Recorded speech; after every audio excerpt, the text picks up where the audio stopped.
சங்கீதம் 22:5 உம்மை நோக்கி கூப்பிட்டு தப்பினார்கள், உம்மை நம்பி வெட்கப்பட்டு போகாதிருந்தார்கள். கர்த்தரை நோக்கி கூப்பிட்டா எவ்வளோ பெரிய பிரச்சனையில் இருந்தாலும் நாம் தப்பிவிடலாம். உதாரணத்துக்கு ஃபீவர் நம்மளுக்கு இருக்குன்னா, நமக்கு ஃபீவர் வந்திருக்குன்னா பேராஸ்டமால் போடுவோம், அது குறையும். So first option. ஸோ அது பேராஸ்டமாலில் கண்ட்ரோல் ஆகக்கூடிய ஃபீவராக இருந்துச்சுன்னா ஒரு 3 டோஸ் எடுத்தாவே the fever will be controlled. அதே பேராஸ்டமால் திருப்பி போடும்போது 3 ஹவர்ஸ் மட்டும்தான் ஃபீவர் இல்லாமல் இருக்கும். அகெயின் ஸ்டார்ட் ஆகிடும், திருப்பி பேரா போடணும். ஸோ பிளட்டில் பேராஸ்டமாலால் கண்ட்ரோல் பண்ண முடியாத அளவுக்கு ஒரு இன்ஃபெக்ஷன் இருக்குது. ஒரு 10 வேளை பேராஸ்டமால் போட்டோம், 3 ஹவர்ஸ் 4 ஹவர்ஸ் வந்துச்சு, திருப்பி ஃபீவர் ஸ்டார்ட். அப்படியே அந்த அந்த ஃபைட் பண்ணும். பேராஸ்டமால் போயிட்டு உடம்புல போயிட்டு ஃபைட் பண்ணுற வரைக்கும் 3 ஹவர்ஸ் ஃபீவர் வராமல் இருக்கும். அகைன் திருப்பி பேராஸ்டமால் தோத்துச்சுன்னா பேராஸ்டமால் தோத்துட்ட உடனே என்ன ஆகும், அகைன் திருப்பி வந்துடும். அப்போ என்ன ஆகுதுன்னா, அந்த உடம்புல இருக்கக்கூடிய இன்ஃபெக்ஷனுக்கு பேராஸ்டமாலால் ஃபைட் பண்ண முடியல. 3 மணி நேரத்துக்கு மட்டும்தான் அது ஃபைட் பண்ணிகிட்டே இருக்கும். அதுக்கப்புறம் ஃபீவர் வந்துடும். உடனே போயிட்டு பிளட்டு செக் பண்ணி பிளட்டில் என்ன வைரஸ் இருக்குன்றதை பார்த்துட்டு அந்த வைரஸ்க்கு ஏற்ற மாதிரியான ஆன்டிபயோட்டிக்கை அந்த பேஷண்ட் எடுப்பார். ஆனால் அந்த ஃபீவர் அவரை விட்டு அகன்று போகும். ஸோ இதுதான் formula of the treatment steps.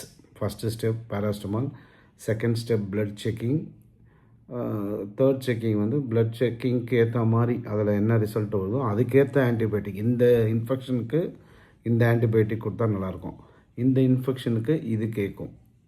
So இந்த மாதிரியான ஒரு ரெஃபரன்ஸ் அதில் போட்டு ரெஃபரன்ஸை போட்டு அந்த ஃபீவரை க்யூர் பண்ணுவாங்க. உம்மை நோக்கி கூப்பிட்டு தப்பினார்கள். கர்த்தரை நோக்கி கூப்பிட்டதுனாலேயே அவன் அந்த அந்த நபர், அந்த விசுவாசி, அந்த கிறிஸ்தவன் தப்பிச்சிருப்பான். எப்படின்னா, த லா காட்ஸ் வேர்ட்ஸ் கிவ் எனர்ஜி. உங்களுக்கு ஒரு டீ சாப்பிடும்போது ஏற்படக்கூடிய அந்த ஃப்ரெஷ்னஸ், ஹாட் வாட்டர் குடிக்கும்போது ஒரு அப்பா அப்படி இருக்கும்.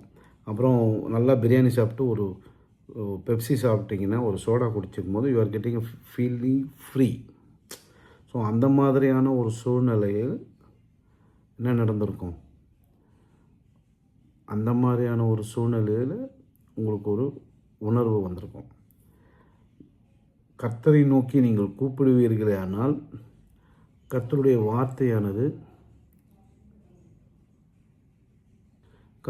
வார்த்தையானது உங்களை ரிமெம்பர் பண்ணிவிடும். பயப்படாதே, நான் உன்னோடு இருக்கிறேன், உன்னை வானாக்காமல் தலையாக்குவார், கீழாக்காமல் மேலாவாய். இந்த மாதிரியான சூழ்நிலைகளான அந்த வார்த்தைகள் உங்கள் இருதயத்தில் ஆட்டோமேட்டிக்காக பேசும். அதனால தான் லா என்ன சொல்லுது, எப்போதும் வேதில் தியானமாக எப்போவுமே வசனத்தை மட்டுமே நினச்சிட்ருக்குது. எந்த பிரச்சனை வந்தாலும் ஆட்டோமேட்டிக்காக நம்மளுடைய இருதயம் என்ன பண்ணும், தேவனுடைய வார்த்தையை அது எடுத்து கொடுக்கும் விசுவாசத்தினால. ஸோ கர்த்தரை நோக்கி கூப்பிட்டு தப்பினார்கள். கர்த்தரை நோக்கி கூப்பிட்டா எந்த பிரச்சனையாக இருந்தாலும் அதிலிருந்து உங்களால் வெளியே வர முடியும். இதுதான் கான்செப்ட். அதை ஏன் நான் மெடிசனோட ஒப்பிட்டேன் அப்படின்னா, இப்போ வர பாயிண்ட்டுக்கு அதையே மெடிசனோட ஒப்பிட்டேன்னா, எங்கெங்க நான் கர்த்தரை நோக்கி தாங்க ஏசப்பா லோன்லேருந்து கொஞ்சம் பார்த்து செய்யுங்க அப்படின்னு சொல்லிட்டு போயிட்டீங்கன்னா, அது சின்ன லோனாக இருக்கும், ஓரளவுக்கு அட்ஜஸ்ட் ஆகிடும். அதுவே பெரிய பூதாகரமான லோனாக இருந்துச்சுன்னா, ஆண்டவரே பார்த்து எதாவது செய்து விடுங்க அப்படின்னா, நான் கர்த்தரை நோக்கி கூப்பிட்டேன், எனக்கு கர்த்தரை ஒன்றுமே செய்யலை, அந்த மாதிரியான ஒரு இது சாத்தான் அவங்க இருதயத்தில் க்ரியேட் பண்ணி விட்ருவான்.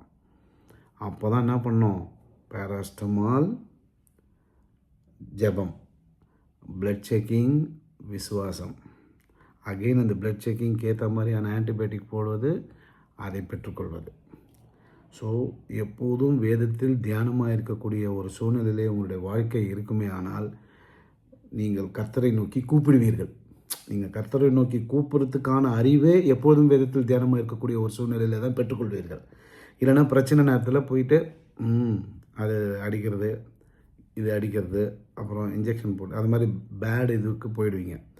ஸோ கர்த்தரை நோக்கி கூப்பிட வேண்டும் என்கின்ற உணர்வே எப்போதும் வேதத்தில் தியானமாக இருக்கிற கிறிஸ்தவனுக்கு மட்டும்தான் வரும். அதை தேடி தான் அவன் போவான். அதை தேடி செல்கின்ற எப்போதும் வேதத்தில் தியானமாக இருக்கிற மனுஷன் தேவனை நோக்கி கூப்பிடுவான். தேவனை நோக்கி கூப்பிடுகிறவனுக்கு அவன் அதில் அந்த பிரச்சனையிலிருந்து தேவனை நோக்கி கூப்பிட்டு தப்பிச்சிடுவான். எதுலேருந்து? அந்த பிரச்சனையிலேருந்து. ஸோ ஃபார்முலா எப்போதும் வேதத்தில் தியானமாக இருக்கக்கூடிய மனுஷன் தேவனை நோக்கி கூப்பிடுவான், அவன் பிரச்சனையிலிருந்து தப்பிப்பான். இப்படி வரும் கான்செப்டு. கர்த்தரை நம்பினவர்கள் வெட்கப்பட்டு போகாதிருந்தார்கள். அது பைபிளில் எப்படி இருக்குன்னா, உம்மை நம்பி வெட்கப்பட்டு போகாதிருந்தார்கள். கர்த்தரை நம்பினவர்கள் வெட்கப்பட்டு போகாதிருப்பார்கள். வெட்கப்பட்டு போகாதிருக்காருன்னா கர்த்தரை நம்பினவர்களுக்கு தோல்விகளே இல்லை என்று நான் சொல்ல மாட்டேன். ஏன்னா நம்ம எல்லாருமே அவிசுவாசிகளோடு தான் வாழறோம். கர்த்தரை பற்றி தெரியாத இந்த உலகத்தில் இருக்கிற எல்லாருமே கிறிஸ்தவர்கள்னா நாம் கண்டிப்பாக தைரியமாக சொல்லலாம், நான் ஒருவனாலும் ஏமாற்ற முடியாமல் வாழ்வேன் அப்படின்னு சொல்லலாம். ஆனால் நம்ம சார்ந்த சகோதர சகோதரிகள், தேவனை பற்றி அறியாத சகோதர சகோதரிகளோடு நாம் பழகக்கூடிய ஒரு சூழ்நிலை நமக்கு தள்ளப்படுகிறது. அதனால் சாமியாராகி காட்டுக்கு போயிடணும், ஒரு துணி ஒரு பேண்ட் ஒரு ஷர்ட் எடுத்துகிட்டு காட்டுக்கு போயிடணும், யாரும் இல்லாத இடத்துல இருக்கணும்னு சொல்லுறது அப்படி சொல்ல வேதம். நாம் கர்த்தரை நம்பி இருக்கிறதுனால வெட்கப்பட்டு போகாதிருப்போம். எப்படி அப்படின்றது தான் கொஸ்டின். எப்படி என்றால், நாம் எப்போதும் வேதத்தில் தியானமாக இருக்கும்பொழுது தேவனை மட்டும்தான் நம்புவோம். ஒரு நபர்கிட்ட ஒரு வேலையை கொடுப்போம், ஆனால் அவர்கள் அதில் நம்மளை ஏமாற்றினாலும், இப்போது ஒருத்தருக்கு 1,00,000 ரூபா நம்ம தரோம் அப்படின்னா அவன் திரும்ப தரலைன்னா என்ன, நமக்கு எதாவது டிஸ்டர்ப் ஆகுமா? ஆமாம். 1,00,000 ரூபா திடீர்னு நம்ம கை விட்டு போயிடுச்சுன்னா நம்ம கொஞ்சம் கஷ்டப்படுவோம். அப்போ இந்த 20,000 ரூபா பிடி. 20,000 ரூபா போனால் நம்ம கஷ்டப்படுவோமா? பண்ண மாட்டோம். 20,000 ரூபா ரொம்ப சாதாரணமான ஒரு விஷயம். சரி, இந்தாப்பா 20,000 ரூபா கூடி, நீ திரும்பவே தராத, நீ போயிடு. ஸோ அப்படின்னா அந்த இடத்துல இன்சிடென்ட் என்ன நடக்குது? அந்த நபர் 20,000 ரூபா தரலைன்னா கூட நம்ம வெட்கப்பட்டு போக மாட்டோம். கொடுத்துட்டோன்னா வாங்கிக்குவோம், தேங்க்ஸ் வாப்பா. ஆனால் கொடுக்கும்போது நம்ம 1,00,000 ரூபா கொடுத்துட்டு வெட்கப்பட்டு போயிடுவோம். ஏன்னா அந்த நபரால் நம்மளுக்கு திருப்பி அந்த 1,00,000 ரூபா தர முடியாமல் போயிடும். நம்ம பிபி ஏறி, சுகர் ஏறி, கத்தி, கேஸ் போட்டு, ஸ்டேஷனில் கம்ப்ளைண்ட் கொடுத்து வெட்கப்பட்டு போவோம். ஆனால் கிறிஸ்தவன் என்ன பண்ணுவான்? 1,00,000 ரூபாய் கேட்டானா அது போனால் பரவாயில்லையா? அந்த காசு அவன் தரலைன்னா என்ன அப்படின்னு கிறிஸ்தவன் முதல்ல யோசிப்பான். இல்லை, அது போனால் கொஞ்சம் கஷ்டம்தான். எவ்வளோ வரைக்கும் போனால் உனக்கு கஷ்டம் இல்லைப்பா? 20,000 ரூபா வரைக்கும் போனால் கஷ்டம் இல்லை. சரிப்பா, இந்தாம்மா பிரதர் 20,000 ரூபா பொடி, எப்போ தர முடியுமோ சீக்கிரமாக கொடுத்துடு அப்படின்னு சொல்லி கொடுத்துட்டு அவன் கண்டிப்பாக தரமாட்டான். எவன் ஒருத்தன் லோன் வாங்கணும்னு முடிவு பண்ணிட்டானோ அவன் எனக்கு தெரிஞ்ச வரைக்கும் 99% திருப்பி வராது. ஏன்னா அவன் எல்லார்கிட்டையும் லோன் வாங்குகிற பர்சனாக இருந்தால், ஏதோ நல்லவர்கள் அந்த 1% இருக்காங்க, அவங்க எமர்ஜென்சிக்கு வாங்குவாங்க, அவங்க சம்பளத்துலேருந்து எடுத்து கொடுத்துருவாங்க. ஸோ வெரி குறைந்த பர்சன் தான் இருக்காங்க திருப்பி கொடுக்கறதுக்கு. ஸோ திரும்பி கொடுத்துட்டிங்கன்னா நீங்கள் வெட்கப்பட்டு போக மாட்டீங்க. ஆனால் திரும்ப கொடுக்காதவங்ககிட்ட நீங்கள் டென்ஷன் ஆகி, பிபி ஏறி, உங்களுக்கு மண்டை காஞ்சி, மண்டை சூடு ஆகி, ஐயோ எப்பா அப்படியே சைக்கிள் கேப்பில் கர்த்தரையும் ஒரு போட்டுருது. ஏசப்பா நீங்கள் என்ன ஆண்டவரே, நீங்கள் ஆச்சும் எனக்கு ஏதாவது பண்ணி அவனுக்கு கொடுக்காத மாதிரி பண்ணக்கூடாது ஆண்டவரே அப்படின்ட்டு கர்த்தரையும் ஒரு இழுத்துருது. அவர் பார்ப்பார், என்னடா அவன் இந்த மாதிரி நம்மளே போட்டு பார்க்குறானேன்ட்டு ஆண்டவர் பார்க்குற அளவுக்கு வெட்கப்பட்டு போயிடுவோம். அதனால் கிறிஸ்தவர்களை கர்த்தரை நோக்கி வெட்கப்பட்டு உம்மை நோக்கி கூப்பிட்டு தப்பினார்கள். கர்த்தரை நோக்கி கூப்பிட்டவர்கள் எப்போதும் எல்லா பிரச்சனையிலும் தப்பிப்பார்கள். உம்மை நம்பி வெட்கப்பட்டு போகாதீர்கள். கர்த்தரை நம்பினவர்கள் எப்பொழுதும் வெட்கப்பட்டு போக மாட்டார்கள். ஏன்னா சின்ன ஒர்க்கில் தான் ப்ராப்ளம் வரும். அந்த சின்ன ஒர்க்கிலே உஷாராக செய்வதற்கான ஞானம் எதில் இருக்குது? வேதத்தில் இருக்குது.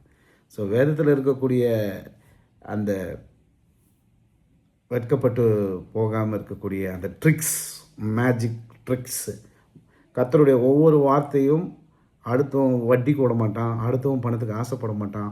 அவனை 1,00,000 ரூபாய்க்கு போட்டு அவனை மாதம் 2,000 ரூபா வட்டி கேட்டு அவன் வட்டி கட்டாமல் அவனை போட்டு அடித்து அவன் வீட்டை அவன்கிட்ட இருக்கிற பொருள், 2 வீலர் காரு சீஸ் பண்ணி அவனை நத்துருவாக்கி அவன் அறியாமையை இவன் பயன்படுத்தி இந்த மாதிரியான ஒரு டார்ச்சர் பண்ணி அவனை காலி பண்ணி இதெல்லாம் ஒரு நல்ல கிறிஸ்தவம் பண்ண மாட்டான். ஏன்னா அவனுக்கு எப்போதும் வேதத்தில் தியானமாக இருக்கக்கூடிய மனசு, வார்த்தை அவன் இருதயத்தில் இருக்குது. எப்போதும் துரோகம் பண்ண மாட்டான், ஏமாற்ற மாட்டான். அவங்ககிட்ட ஒரு 100 ரூபா கொடுத்துட்டு போயிடுவானே தவிர அவங்ககிட்ட 100 ரூபா பிடுங்க மாட்டான். அவனுக்கு ஏதாவது உதவி தேவைப்படுமே ஆனால் இவங்ககிட்ட இருந்துச்சுன்னா கண்டிப்பாக செய்யாமல் இருக்க மாட்டான். ஏன்னா அந்த வசனத்தோடு அவன் லிங்க் பண்ணிப்பான். ஏழைக்கு இறங்குகிறவன் கர்த்தருக்கு கடன் கொடுக்கிறான், கர்த்தர் அதை திரும்ப செய்வான். அந்த வசனத்தின்படி கண்டிப்பாக ஒவ்வொரு கிறிஸ்தவனும் ஏழைக்கு செய்வான். அவன் வயிற்றில் அடிக்க மாட்டான், அவன் வயிற்றுச்சலில் கொட்டிக்க மாட்டான். ஸோ 22:5 கர்த்தரை நோக்கி கூப்பிட்டவர்கள் தப்பிப்பார்கள், கர்த்தரை நம்பினவர்கள் வெட்கப்பட்டு போகாதிருப்பார்கள். Praise the Lord, praise the Lord, praise the Lord. Amen.